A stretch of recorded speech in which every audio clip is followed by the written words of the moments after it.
let's spend a couple of minutes talking about the Sydney Kings here. And to be really, really clear, Brian Goorjian is under contract until the end of the 26-27 season. So we're not for a second suggesting that Brian Goorjian is in jeopardy. Let's have a listen first to what he had to say after their loss in the play-in game to the Adelaide 36ers. I know what we need, and I think there's a formula to this where you have 3 good imports and you have 2 marquee players. We started the season with 2 imports and 2 marquee players. And one of our marquee players, Buchwald, has been not able to train and has been carrying a leg all year. Marquee situation there. And then you play tonight without Xavier, who's your other marquee. So really you're playing in a game like this and you're getting into the top 4 and you're playing with 2 imports.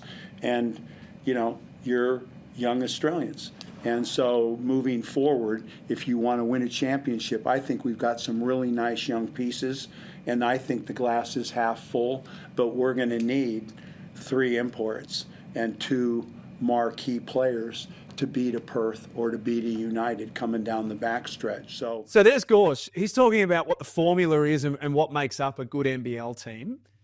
Was there a little bit of a disconnect at times this year, particularly with the point guard position, between Brian Goorjian and the front office? I think there's disconnect everywhere just for the sake of this team did not meet the expectations that they had, and probably a long way off. And again, for everybody saying it's easy now in hindsight, I see people commenting online, everyone's saying, well, this was just never a championship contender. Wrong. This team was put together. This team won the offseason because they went and signed some key free agents to contend for a championship. They didn't just fall short. They fell well short. So when it comes to that, again, with the exit interviews, you take a deep breath, understanding, okay, our season is over. Where do we go wrong? And normally when a team falls that short, something's got to give there in the playing group. Brian Goorjian's not going anywhere. This is the greatest of all time. This is one of the greatest coaches we've seen in the world. So it's more of, okay, how do we support that in the future? What little tweaks do we have to make here or there so that next season, whatever roster's there, this is the Sydney Kings. They won back-to-back championships not too long ago. We need to get back to that. And finishing 5th, bailing out in the first round of the play-in, it can't happen again. Because for all the talent that was there, and they had a lot of things, injuries and players missing late, they can't be in that position again. And I think they always seem to find a way to get it right.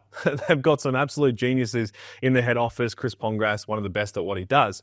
So now it's like, okay, let's not make any emotional decisions, but let's just make some strong tweaks. Yeah, and let's get one thing straight. Brian Goorjian ticked off on every signing they had this offseason. There's no disconnect between the front office and Brian Goorjian.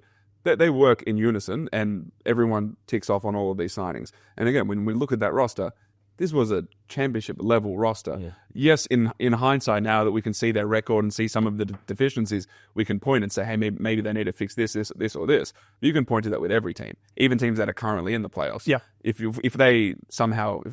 Melbourne somehow came 7th, we can point to, hey, they probably needed this, and this. So I think the roster build was still largely fine. I agree that you look at how they operated, they were the number 1 defense this season. So you give them a tick there. They were bottom 4 offense. So you wonder, okay, did this coaching staff maximize Xavier Cooks? Were they able to maximize the rest of the roster outside of Jalen Adams?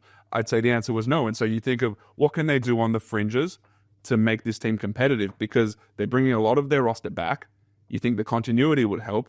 We look at the roster and we think it's really talented.